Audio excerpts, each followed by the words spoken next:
Good evening. I am Todd Kuntz. We'd like to welcome you out tonight. Thank you for joining us for our Idaho GOP Gubernatorial Forum tonight, held here live at Compass Academy in Idaho Falls. What an honor it is to have you with us here tonight. You can watch it live on our website as well, KIDK.com. We will be streaming this for the next hour, and we will visit with our candidates. Beyond the hour, we will be passing out some cards in the audience here at Compass Academy where you can fill out a question that you would like to have asked. And after we end our broadcast at the top of the hour at 8 o'clock, we will continue live streaming for roughly about 20 minutes so that we can ask those audience questions from you. A little bit of shopkeeping here. First of all, let's do some introductions. At my left, Boise doctor and businessman Tommy Ahlquist. At my right, current Lieutenant Governor Brad Little.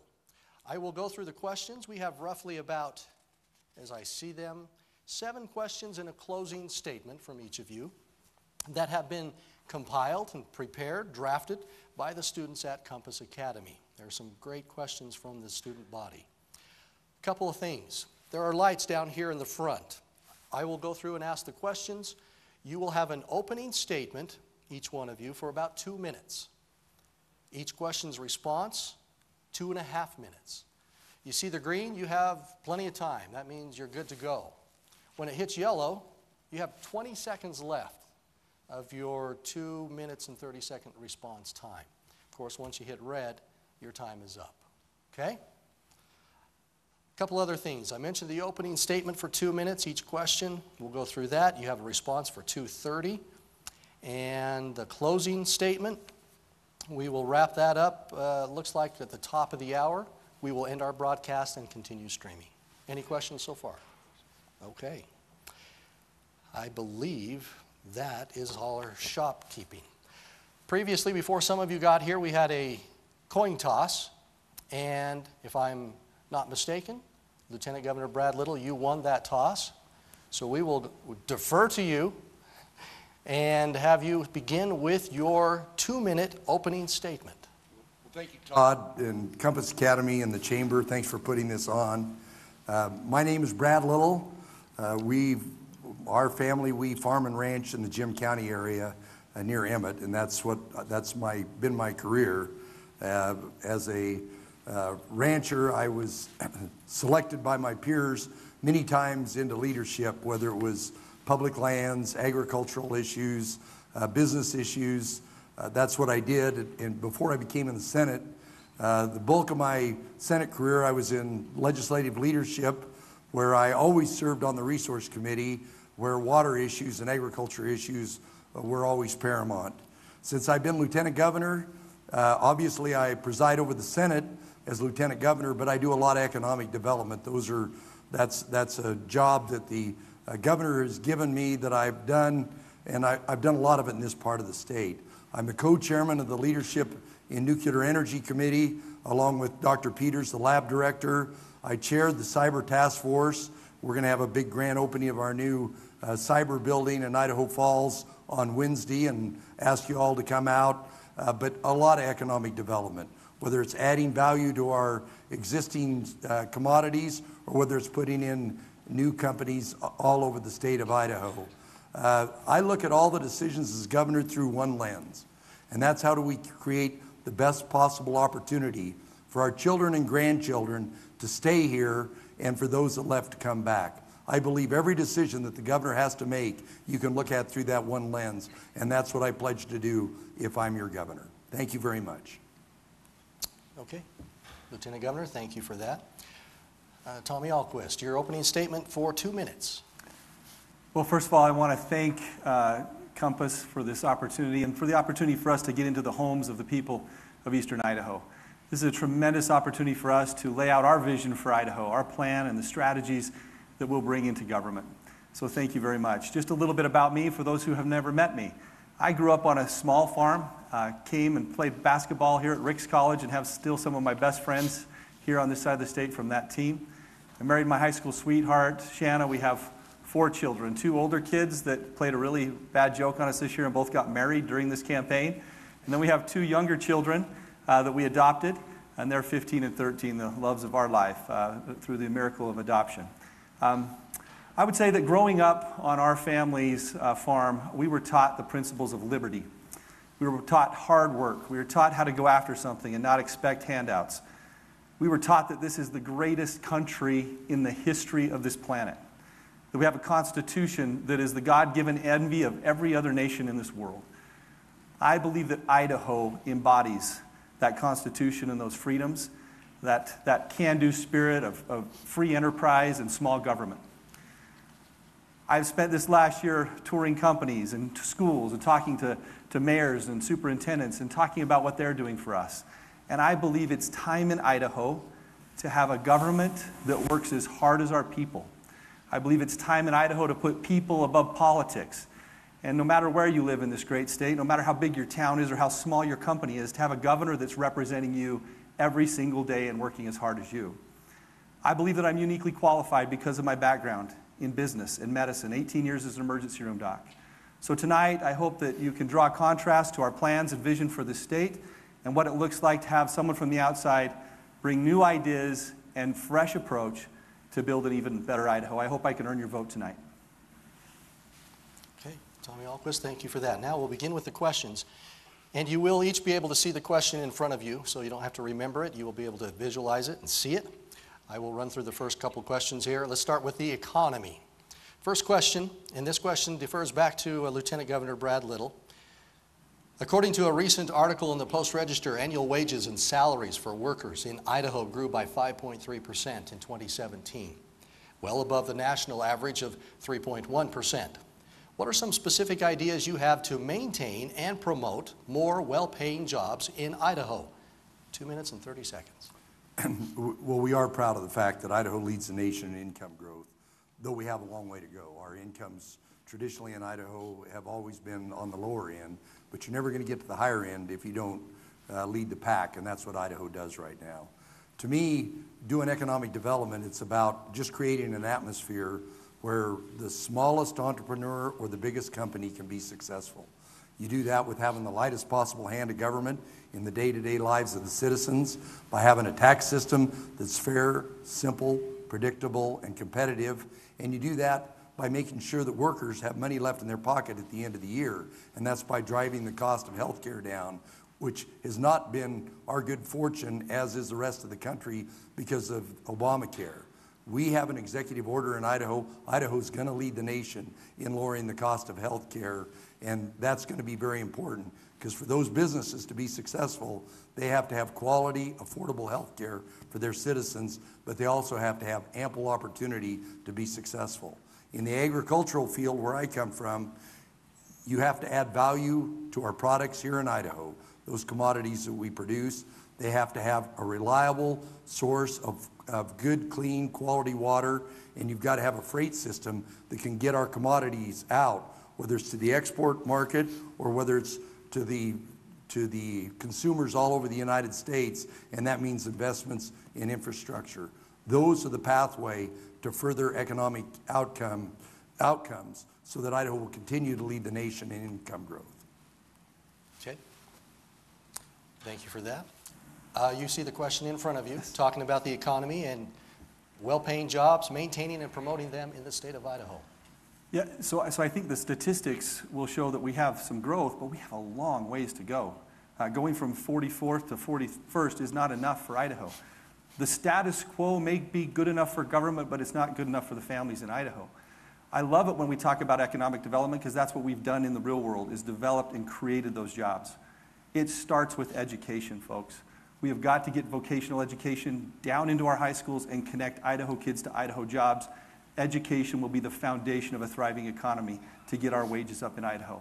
The next thing we need to talk about, what is our tax strategy? What is our tax policy going forward, and how can we favor small business? This state has been run too long by the same old good old boy system that favors big businesses in this state. I've seen it for decades, and it is time to represent all of the little small business owners. That's where the entire economy rests, on the shoulders of those small business. We will represent them. There's not a company too small or a family that feels left out there that we will be listening to you. We have a poverty problem in Idaho. 1/3 of our residents live paycheck to paycheck or in poverty as defined by $600 a year, less than that. Can you imagine that for a family of 4?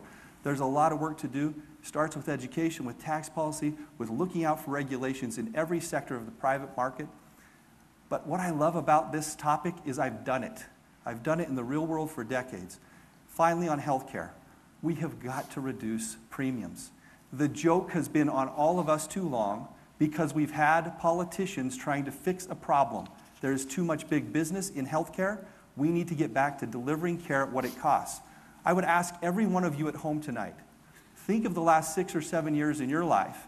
Any raise or increase in pay that has come home to your family budget has not really been a raise. It's gone straight into healthcare. We've interviewed over 300 companies this year as well. We're campaigning saying, what do you need from us? What do you need from your governor? And skyrocketing healthcare premiums is number 1, and kids ready to work is number 2. We will tackle both of them. But it won't be until we start remembering that it is the government that works for us, not us working for the government. We need to invest those tax dollars and not just spend them, and watch our economy really take off. Okay. Thank you for that. I think it's important to remind our viewers, both at home and here, this will not be a debate. It is an informational forum. You get the information from the candidates so that you can use that how you may. So we will continue as each candidate gets a chance to respond to the questions. We move on to taxes. In 2017, the legislature voted overwhelmingly to remove the sales tax on groceries in our state. Governor Butch Otter vetoed the bill, and the veto was not overridden. As governor, if the legislature were to pass another grocery tax reduction bill, would you sign it or veto it, and why? I would sign it. I've already made my position abundantly clear. But when I talked about my tax policy, that taxes should be fair, simple, predictable, and competitive, the problem is every state around us, even Utah, they've got a lower rate for groceries, a de minimis rate compared to what we have, is you're not competitive. All these communities that are next to the border don't have any grocery stores, or they're very limited. By taking the sales tax off of groceries, you'll see a proliferation of retail growth, and the cost that it's going to cost the general fund, I believe over time will be made up. And besides that, it's a fundamental need. The purchase of groceries by our most needy people, it should not be taxed, as it's not taxed in other states. I would sign the bill, and I've made my position abundantly clear on it, and so that's going to happen under my watch. You'd sign it. You want any more time, but that's it. You'd sign it, and that's all there is to it. I believe in short answers. Okay. All right. Thank you for that. Same question, Mr. Ahlquist, about vetoing or not vetoing a grocery tax reduction bill. I would absolutely repeal the grocery tax. If you look at what that does for the economic development on border cities, that's one reason. But this is also a tax that is on our people that are struggling the most. We don't need this. But this goes back to a bigger issue we have in Idaho. When you look at the spending in all of our agencies, and you look at how the money is spent, our tax dollars, it is spent, it is not invested. And we have to stop and look line item by line item on how we're taxing our people and how we're spending that money. If I asked anyone at home tonight, what is the current tax strategy in Idaho? Have you ever heard a strategy, a plan to make it fair and as flat as we can? We look at sales tax, property tax, and income tax. How do we become competitive so that we can thrive as small business owners and families? This tax gets in the way of that. We need to repeal it. But let's go into these legislative sessions with a plan, with a strategy that all of you know, a multi-year strategy to make us the most competitive state in our region. We don't have that right now. We're getting it handed to us by states surrounding us. And we say, yeah, there's a lot of growth here, but the kind of jobs and the kind of small business help we need, and to the families of Idaho, need to really let us thrive so that those families can survive and thrive in Idaho. If we don't, we lose our kids and we lose our jobs. And there's too much of that going on. We want to be stealing kids from other states, not losing ours. We want to go get companies and bring them in, not lose ours, or have companies grow up here and jump states. That will not happen under my watch, but it has a lot to do with tax policy. We'll focus on it, we'll invest money, not spend it, and we'll represent the people of Idaho. Thank you. Let's move on to the Idaho National Laboratory. The INL and those businesses that support their mission are a large contributor to our local economy here in eastern Idaho. What can you do at the state level in order to support the INL's mission? Where would your priorities lie, and what commitments are you willing to make? Lieutenant Governor. Want me to start again? Okay. Yes. Well, as I said earlier in my introduction, I co-chair of the Leadership and Nuclear Energy Committee. So even in my previous life, when I represented agriculture amongst all the businesses in Idaho, I started making trips over to the lab in the 80s.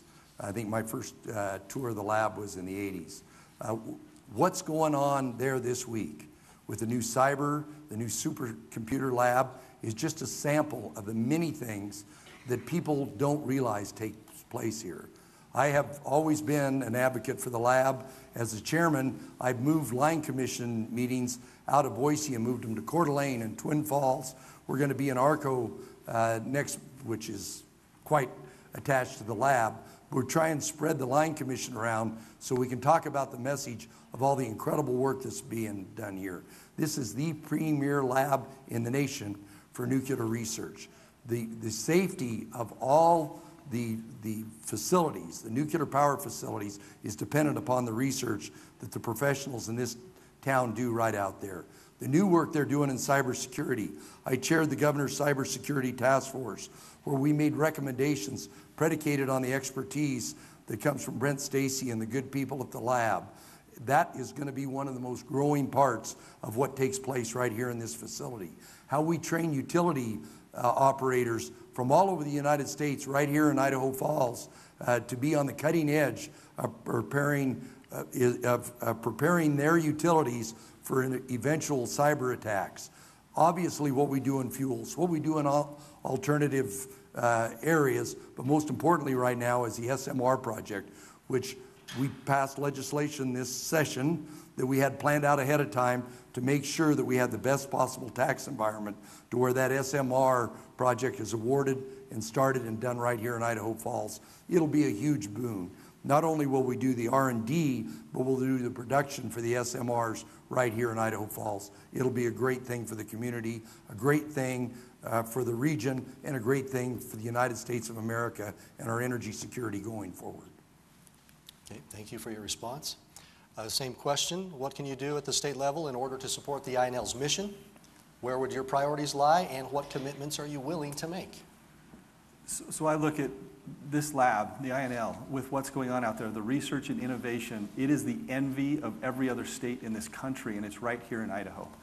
We need to commit fully from the state level to promote the INL and commit in every way possible to let that drive the economy. One of the things that as you visit and you learn all the tremendous research that's going on, we need better tech transfer in this state. We need to connect our universities to that lab. There are so many different things that we can do to get our kids ready to stay here and work there. With the opportunity that's there for tech transfer and spin-off companies and economic development in this side of the state and the entire state. It's awareness, it's commitment, it's having a relationship with our Attorney General. That agreement has 2 signatures on it. We need an agreement, we need a relationship there so that we can always be on the same page in providing support and improving Idaho's position in every way, with support both financially, not just where our words are, but where our pocketbook is, to do what we need to do to drive and promote the INL. If we do that, you will see a continued explosion in tax transfer and economic development throughout the state of Idaho because of this tremendous, I believe, once-in-a-lifetime opportunity we have going forward with the history of this country and with what they're on the precipice of doing at the INL. We need to support it with every single ounce of our energy from the state level to make it what it will be here in Idaho. Okay, thank you for that. Next question, and then that'll be 4 questions, and we'll switch up the order. So back to Lieutenant Governor. Political diversity. As Idaho grows and becomes more politically diverse, with the growing Boise area becoming more liberal and the rest of the state remaining conservative, how do you plan to be a governor who advocates for the interests of all Idahoans? Well, my record, I mean, even prior to this job, when I represented my friends in agriculture, when I represented my friends in the education, when I represented philanthropy on the board of the Idaho Community Foundation, I've always spent time learning about and being all over the state of Idaho. If you don't have that basis, those decisions that come across the governor's desk, if you don't instinctively know the culture, the values, the issues, I mean, even the vast array of differences on water policy, you have a handicap when you get this job. You have to understand that diversity. Obviously, urban areas by their very nature tend to become more liberal in their pursuit, but I still believe in the goodness of the people of Idaho. Having been out all over the state of Idaho, I know where the bell-shaped curve of Idaho is, and that's good conservative governance, the lightest possible hand of government, where people are responsible for their own behavior. That's why Idaho is where it is. We lead the nation as far as the least amount of debt compared to all the other states that we compete with. We're one of the best places to start up a small business. Those are all good conservative Idaho rural values. And matter of fact, those employers in those urban areas love to go out and recruit kids from the more rural areas because of their work ethic from the get-go when they start there, and that's not going to stop. Particularly new companies are always amazed by the work ethic of the people of Idaho. Okay, thank you. Same question, Mr. Ahlquist. Boise, Ada County, a little more liberal, rest of the state, a little more red. How do you represent all Idahoans as governor? Well, we've got to keep Idaho, Idaho. We have a tremendous challenge with so many people moving in, and they're moving in here because we do represent a conservative edge that is, we're being attacked in America. If you look at what's happening in the United States of America right now, we are being surrounded by states that are turning purple and then blue. We need to keep Idaho, Idaho, and the family values and the belief in God and the things that have made us great as a country. We need to be that shining light on the hill that says you can be conservative and you can solve problems in a conservative way. The problem I have with just talking conservative doesn't work.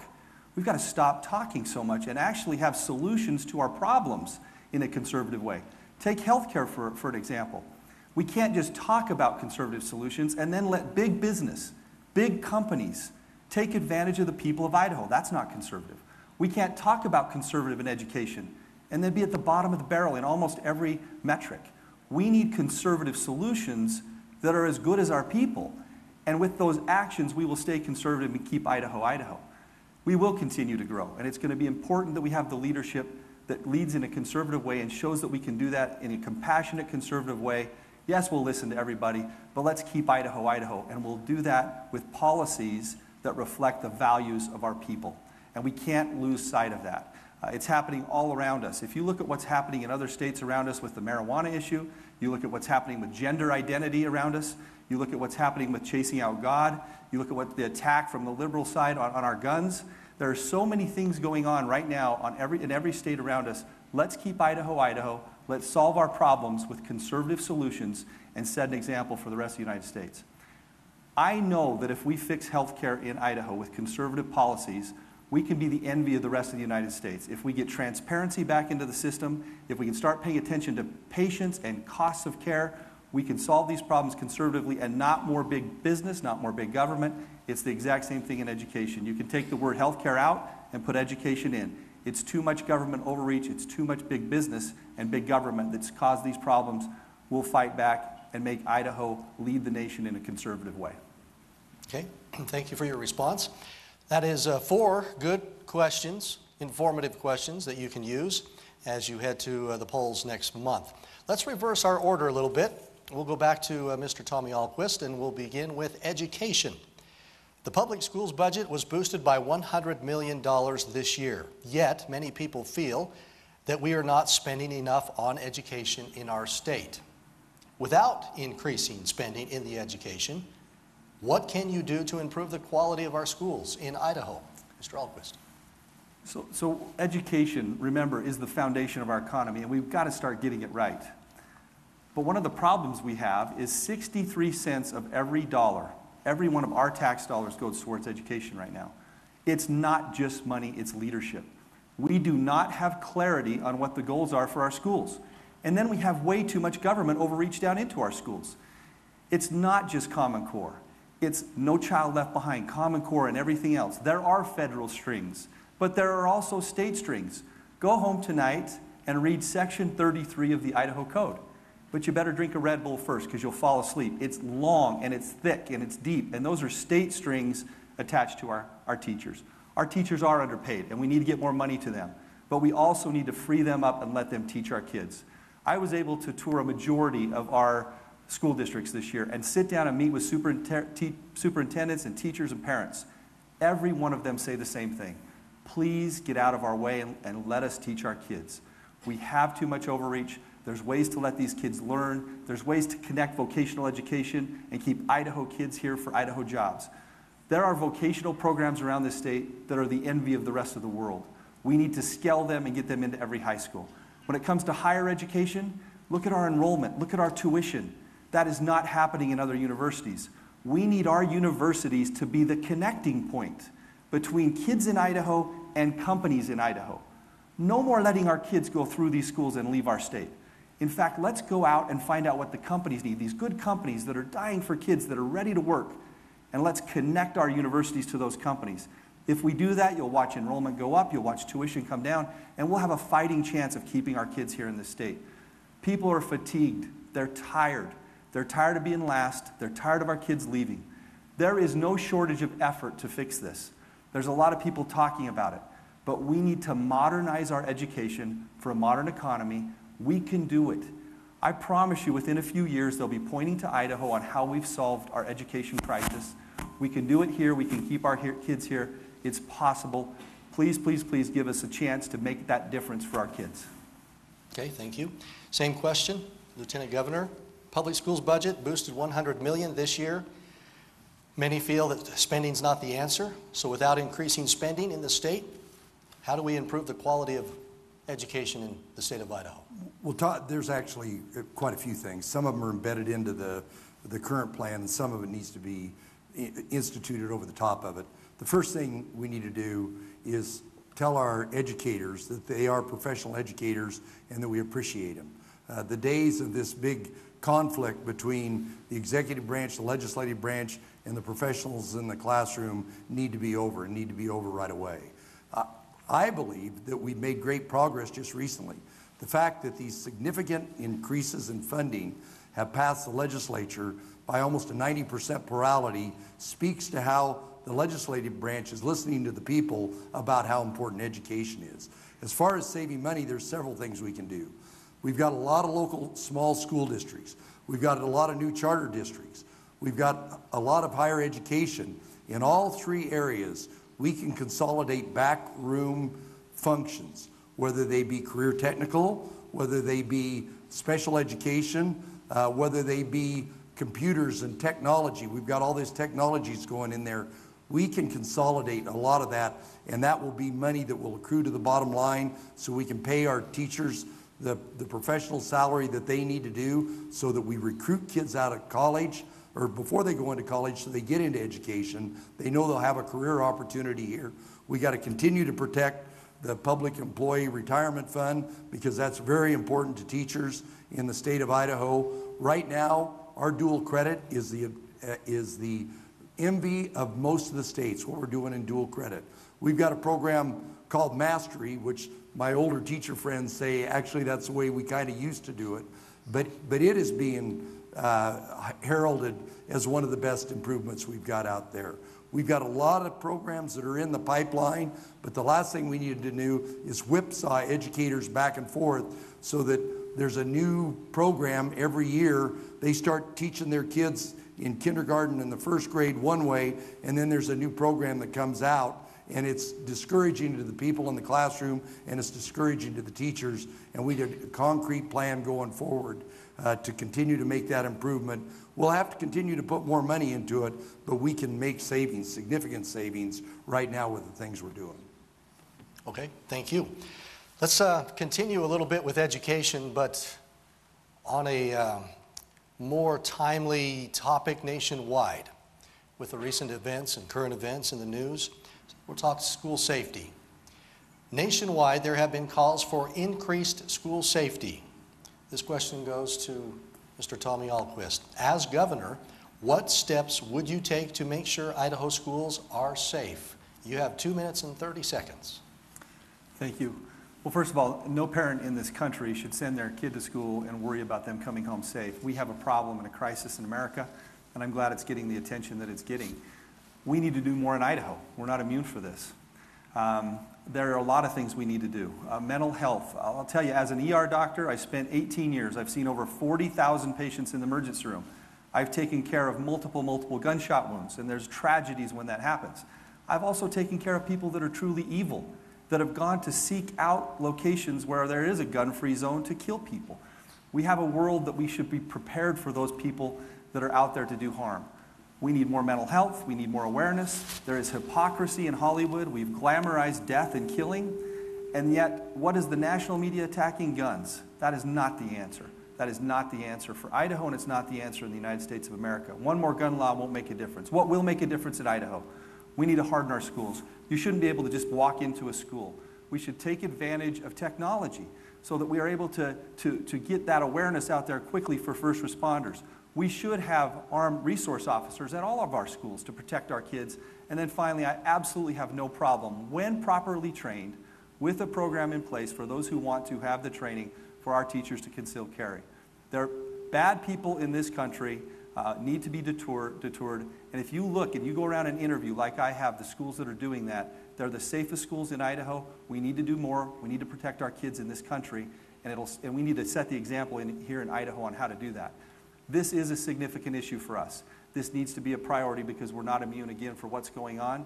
But unfortunately, bad people go to gun-free zones when this happens. That's what they do.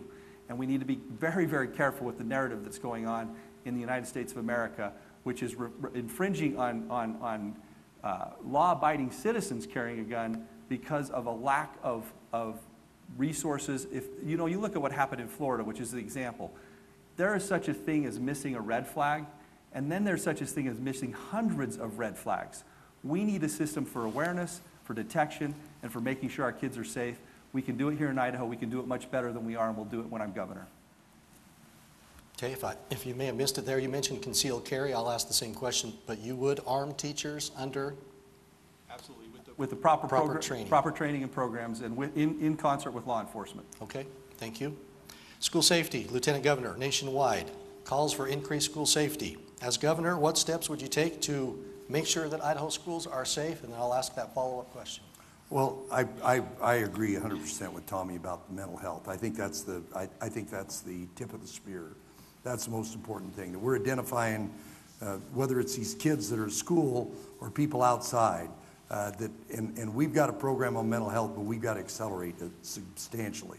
Actually, the first crisis center in the state of Idaho was here in Idaho Falls, and it's done really good work, but we have to have the second and third steps behind those crisis centers. We have to identify these people. There are people in other areas in particular that have been flagged that aren't going into the system that exists out there right now that have access to the gun. But bad guys will get guns, so that is not the solution to everything, but we need to make sure that works. We should not put another dollar into a school if they don't have a safety plan. Almost every school does. We actually, when one of the much earlier Sandy Hook happened, Colonel Russell, who was then just retired as the chief of the state police, the colonel that ran the Idaho State Police, wrote a plan, went around and looked at all the schools. We've got a lot of old schools in Idaho that there's some things that we need to do because these schools were built in a time where we didn't think about having 20 points of entry to a school. Over time, we have to get over that. And we do have to, and Tommy's right about this, we have to embed technology in the schools so that the cameras, so that the door locks are all hooked up to where good safety and good control is run from inside the school. We've got some schools, I think we've almost got them all phased out, where the only way to lock the door is to go outside. That's unacceptable in Idaho. The safety of these kids is absolutely the most important thing we do. It's in our Constitution that we will educate our children, but it's also our most important moral value that we provide a safe place for kids to learn. And it's going to be hardening the schools. It's going to be a robust mental health. It's going to be identifying these people that have had problems in the past. And every day I thank God that we haven't got that phone call here in Idaho. Follow-up question. Would you arm teachers as an option if it came to that? That is up to the local school board. We have districts in Idaho today where there are armed professionals there. We passed a bill this session that said if you've got this certification, if you're a retired U.S. Marshal, or then you all of a sudden are qualified. But that's up to the school board, whether they want one of their educators, and the educators have to do this. You can't give somebody a 20-hour class and expose them to all the skills they need to handle an armed shooter. Ask people that are in law enforcement what kind of skills that takes. That's up to the school board. We need to provide them the resources to whether they want someone outside to come in and do that, or this one community I'm familiar with, they've got a retired police officer that's teaching there, and that school's armed right now, and everybody knows about it. But it's up to the choice of the school district and the teacher. We can't ever tell somebody you have to carry a gun. They didn't get into the teaching profession to pack a gun. They got in the teaching profession to teach and love children. So up to the local level, up to the teacher. Yes. Okay, thank you. Let's move on to health care. We've touched on it a little bit during the economy question, but last month the Associated Press reported that Idaho currently has between 51,000 and 62,000 low-income individuals who receive no health care benefits or assistance. This is often referred to as the gap. How would you propose to find a balance between improving health care access in Idaho and avoiding what many conservatives would see as an excessive federal influence? Mr. Ahlquist. Thank you for this question. This is the question of our time. Healthcare influences every family budget, every small business budget. But you do realize that we have been talking about the wrong thing too long. We've been talking about a gap that federal policy and state policy has created. There was a time when primary care and care when you went and saw a doctor, you paid what it cost. That went completely out the window with the federal policies that have caused massive consolidation of healthcare. We went from being primary care centric to hospital centric in our delivery system. And for goodness sakes, the doctors don't know what it costs, the hospitals don't know what it costs, there's no transparency, and the joke is on us. Go home today and Google PBM, Pharmacy Benefit Managers. There's an entire industry between the pharmaceuticals and the insurance companies taking advantage of all of us here. We need to stop that in Idaho. So what's the plan? We will reform Medicaid, not expand Medicaid, to stretch those dollars to where it needs to be, to have personal accountability in Medicaid. Talk to anybody in the system and they will tell you we desperately need that. They're doing it in other states, we haven't done it here. We do need insurance reform, but we need real insurance reform. We can't create the exchange and invite the federal government in and then have some behind-the-scenes order that really amounts to nothing. We need real, true insurance reform in the state to lower premiums for our families. Third, we need a high-risk pool that actually provides primary care for our sickest people so that they have the medication so they don't end up back in the ER, back in the ICU, consuming all those dollars. So many of our patients that are sick are the ones that are most disadvantaged by the current system because they don't have primary care. Lastly, I promise transparency. What has happened in America is a shame, and what's happened in Idaho is a shame. You should know, we should know as patients, what it costs in our community for care. I promise you, you'll be able to put in a zip code on an app, and you'll be able to tell what the care costs in your area. Do not let anyone tell you that's not possible. The providers, the insurance companies know, and the big systems know. The patients need to know. And if we do that in Idaho, you'll watch us fix health care in a conservative way and be the envy of the rest of the United States. We're small, we're nimble. We're not Michigan, or for heavens forbid, we're not California, who can't solve this problem. We can solve it here, and it will make a difference to every family and every small business in this state. Thank you for your response. Lieutenant Governor? 51,000, 62,000, somewhere in there, low-income individuals in the state have no health care or assistance. How would you propose finding a balance between improving health care access in Idaho and avoiding what many conservatives would see as an excessive federal overreach? Well, Todd, you and I talked about this a couple weeks ago. We had the most affordable health care, except for maybe for an individual or a family or a small business, the most affordable insurance of any state except for maybe one prior to the Affordable Care Act. We had a high-risk pool in Idaho, and I had a very close family member that was in it that was being duplicated by states all over the union. And then along came Obamacare and tipped the whole system upside down. Obamacare was there. Obviously, there were a lot of repeals by our friends in Congress to repeal and replace it, and they finally gave up. Today in Idaho, we have to address this issue.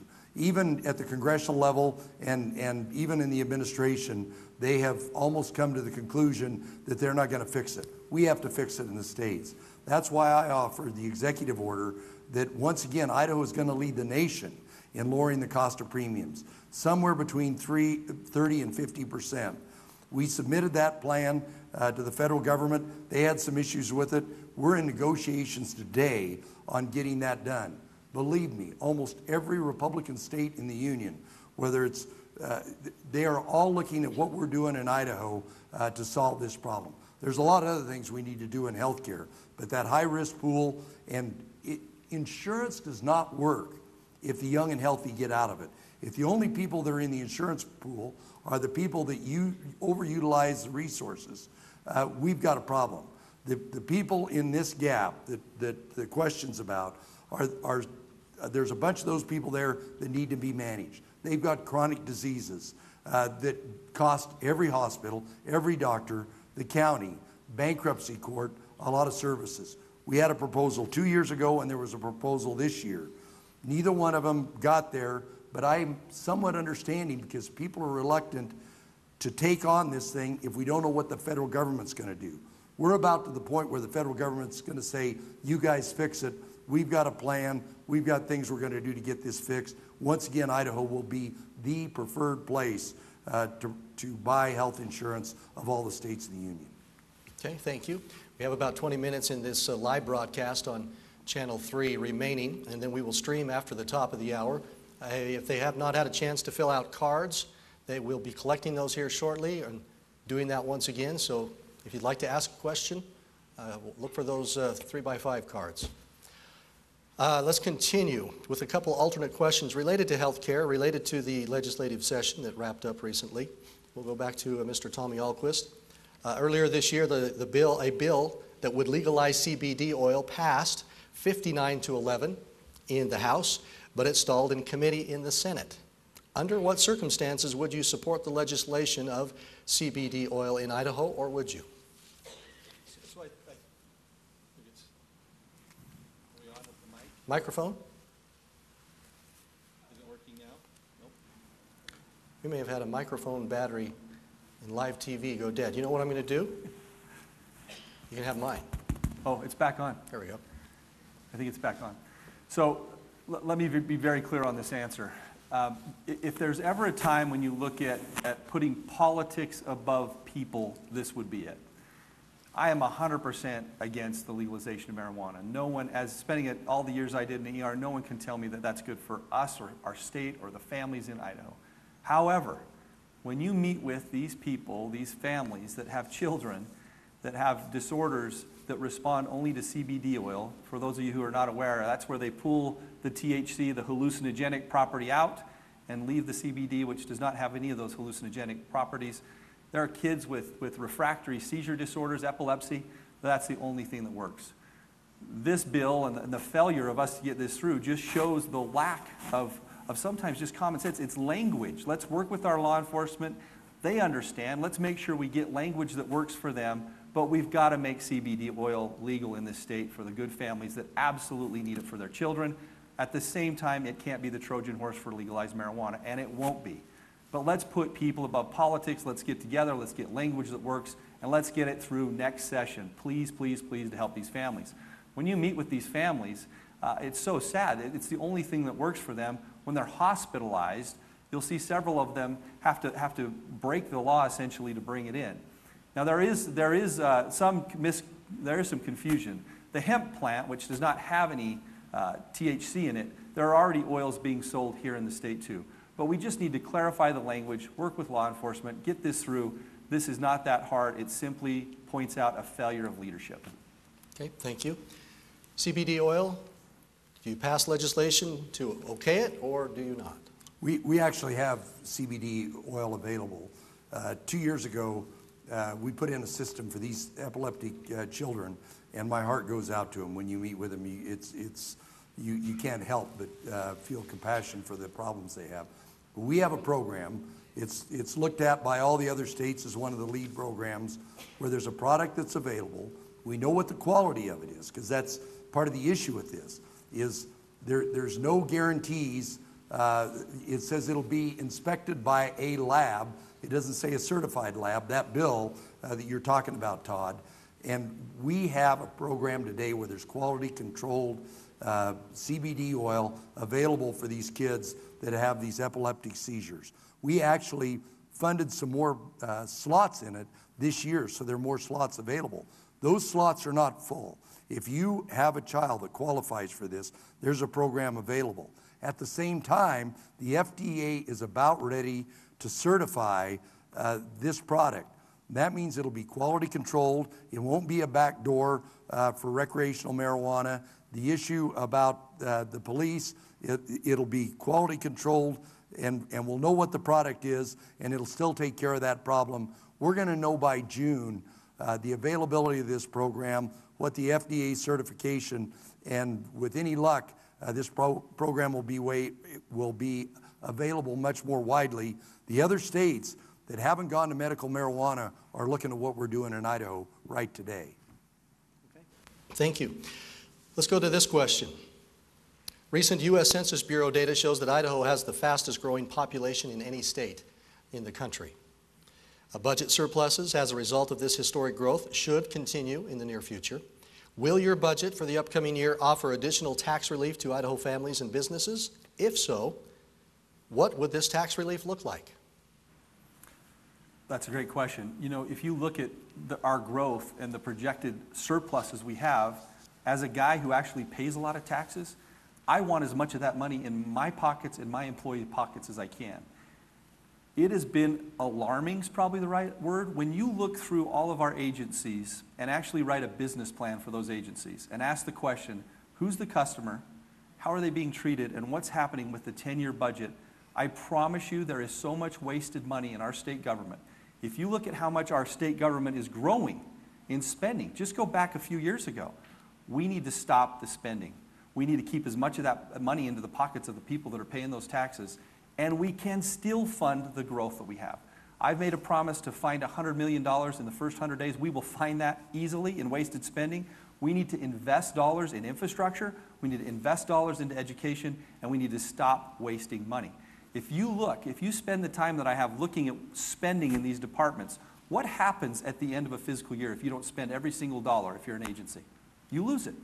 You look at their spending that comes in at the end of the year. Those dollars are precious. Those are our dollars. The government has one source of revenue, and that's us. And we just need to look at everything line item by line item to make sure we don't have the luxury in Idaho to waste tax dollars. We don't. With the needs we have and the people we have, we've got to get those dollars to where they're most effective. In the real world, in your home budgets or in your business budgets, when you have excess revenue, what do you do with it? You invest it. We need to change that mentality of spending to investing in our future, keeping as many of those dollars in the pockets of our people. I'm with a lot of politicians now, and they talk a lot about taxes. But I don't know anyone that's sitting at home or in this audience tonight, how's your property taxes? How are your sales taxes, your income tax? We pay a lot of tax. In fact, government taxes is pretty much when you do anything in your life. The last thing we need to do is more taxes. We need to spend that money more effectively, and I can't wait to get my nose fully under the circus tent. We have had the same status quo in downtown Boise for too long. The status quo might be good enough for our state government, but it's not good enough for our people. It's time to shake it up and look at those line items and spend our money. Okay, thank you. Same question. Lieutenant Governor, Idaho's growing quickly. People want to move here. It's a great place to live. We have a surplus.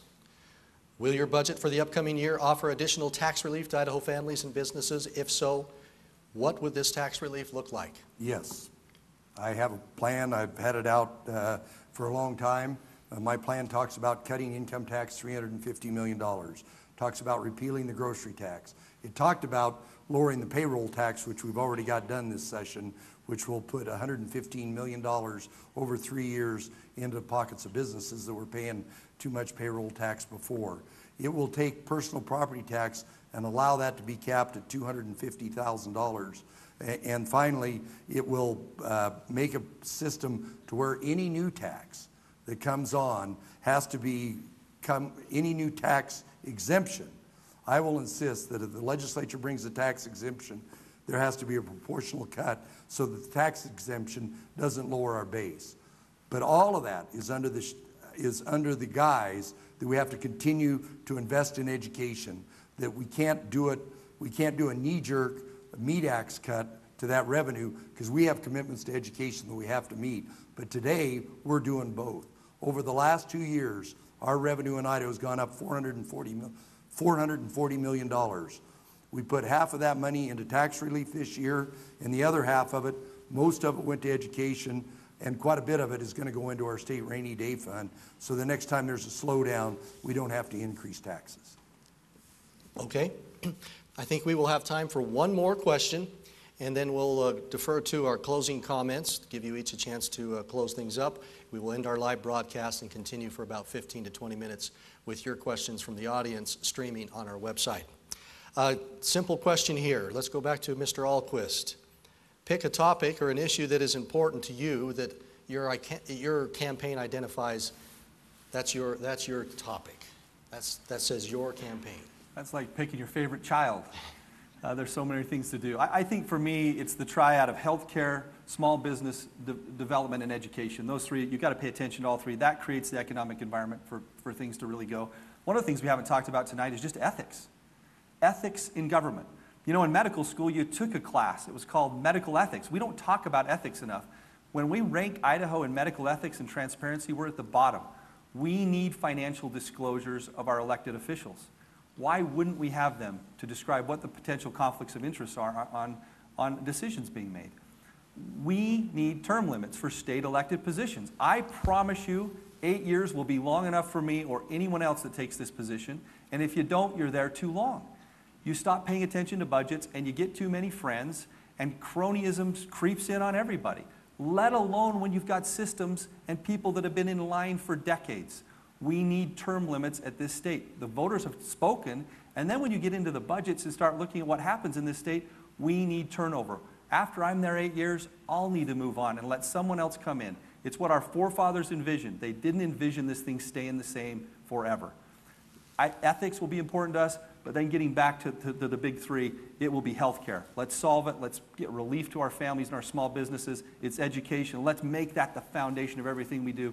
Dawn till dusk every day, let's focus on education, and then let's make decisions in Idaho for once and for all what's best for the families and small businesses in this state.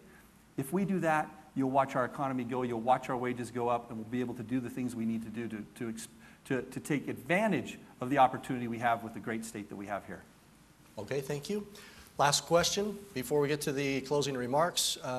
Issue that is dear to you and your campaign identifies with. Well, we're blessed, Teresa and I, that our grandkids are all here in Idaho, that our sons came back to Idaho and they'd left. And to me, as I've been exposed to this job, the most important thing that the governor can do is to create an atmosphere to where we stop exporting our most precious, our commodity, our children. And every single decision that goes across the governor's desk, if you run it through that filter, whether it's appointments to the judiciary, whether it's economic development, whether it's tax policy, whether it's regulation in the lightest possible hand of government, whether it's making health care affordable, and most importantly, education. Because education is going to be the bait that our kids are going to need to stay here. They're going to have the skills they need to have increasing incomes, and they're going to want to stay here and have their children educated right here in Idaho. That's easy for me, Todd. That's the one lens that'll look at every decision. It's a little more out on the calendar than those day-to-day decisions you make. But if somebody comes into the governor's office, you sit down with the legislature, if those decisions, you run through that filter of making Idaho the best possible place for our kids and grandkids to stay, it will be very successful. Okay. We have 5 minutes left. We'll go with closing remarks. You'll each get 2 minutes and 30 seconds.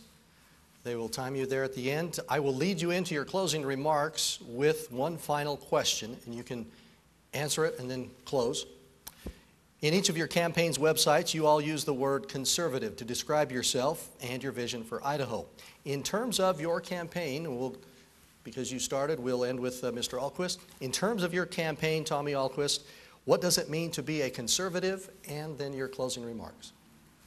That's really easy for me. It's small government, it's lack of government overreach, it's freedoms, it's the ability we have to grow and live and find our dreams in this country. It's the things that made us great as a country. My goodness, when we go into third world countries and we teach them how to pull themselves out of poverty, we teach them conservative principles of free markets and free people. It also means family values. It means sticking up for life. It means sticking up for traditional family values. It means fighting for the rights that are in our Constitution. In closing, thank you very much for the chance that we have to come into your homes and express our visions for the state of Idaho. This election is about the future of Idaho. We have a great past, and we have amazing people, hard-working people, families that love this state, that are doing their very best to survive. I want to represent them. There is one story that hit me a few weeks ago that I will continue to tell for the next few weeks. I was in a meet and greet with a bunch of moms in Kuna, and I did a lot of talking. We talk too much as politicians, that's for sure. We don't do enough yet. But at the end of my meet and greet with her, she said, "You've talked enough, now listen to me." She said, "I am the mother of 2 children, and my husband is a school teacher. We cannot afford health insurance. What are you going to do for me?" She then said, "A year ago, we opened a small business to try to supplement our family income." And she said this line, "Oh, if the government ran a small business for just one day, how different our world would be." That mother, that family is the reason I'm running. It is time in Idaho to not be good enough with the status quo. It is time in Idaho to have a governor and an executive branch of government that looks out for you, no matter where you live, no matter how small your business, no matter how small your town, that looks out for you with every decision made. If we don't have that change, I promise you the big businesses in this state will do just fine, because they have. It is time in Idaho to have a governor that works for you. I can't wait to do that. Finally, God bless you and your families. We're close to the end. Please, please, please, we ask for your vote. And I promise you, together, we can build an even better Idaho. Thank you very much. Okay, thank you. Same question, and to lead into your closing remarks on your website, talks about being a conservative. What does it mean to be a conservative in Idaho, and your closing remarks tonight? 2 minutes, 30 seconds. Well, I've been a conservative Republican in Idaho all my life. The first campaign I was involved in, I'm a little older than Tommy, was Barry Goldwater's campaign. My dad was chairman of the Citizens for Goldwater in 1964. That one didn't turn out very good, but I've been involved with conservative Republicans all my life. You know, my mentors, my dad, who served in the state Senate. Obviously, I interned one summer for Senator Jim McClure. When Phil Batt became governor in the state of Idaho, Governor Tightwad, and he changed the shape of government in Idaho, turned what was a fast-growing government into a much more conservative government. That's where we are today. Since I have gotten this job, we have created 100,000 jobs in Idaho. We lead the nation in income growth. We're one of the best places in the nation to start a small company. As far as debt per capita, Idaho's dead last. We have the least amount of debt per capita of any state in the union. Those are the conservative fundamentals that made Idaho the fastest growing state. That's what we are today, but finally, it's family values. The companies that come here, the companies that stay here, they want their families to be here. It's that importance of the family, importance of marriage, the importance of all those things that make Idaho a great place for these, whether they're a small company or a large company, to survive in the state of Idaho. I am incredibly humbled by the opportunity I've had to serve in the Senate and to serve as your lieutenant governor. I've seen the decisions that go across the governor's desk every day. I know how important those decisions are. Like I said, whether it's appointments to the judiciary branch, working with the Idaho legislature, I served in leadership practically my whole time I was in the legislature. I've got relationships on both the House and Senate side. You got to remember in this job, you got a board of directors of 105 different people, and big things can't be done if you don't lead and you don't have them as part of the plan. I promise that if you elect me, I will work with unbridled grit to make sure that Idaho is the best place in the world for our kids to stay and for those that left to come back. Thank you very much. Okay, thank you. We want to thank you both and thank those in attendance, those viewing at home tonight. That wraps up our live broadcast. You can continue watching at KIDK.com as we'll stream a few of the questions from the audience. We encourage you each to get out and vote. The primary coming up, we're in the home stretch, Tuesday, May 15th. Until tonight, we'll see you on the news. For now, good night.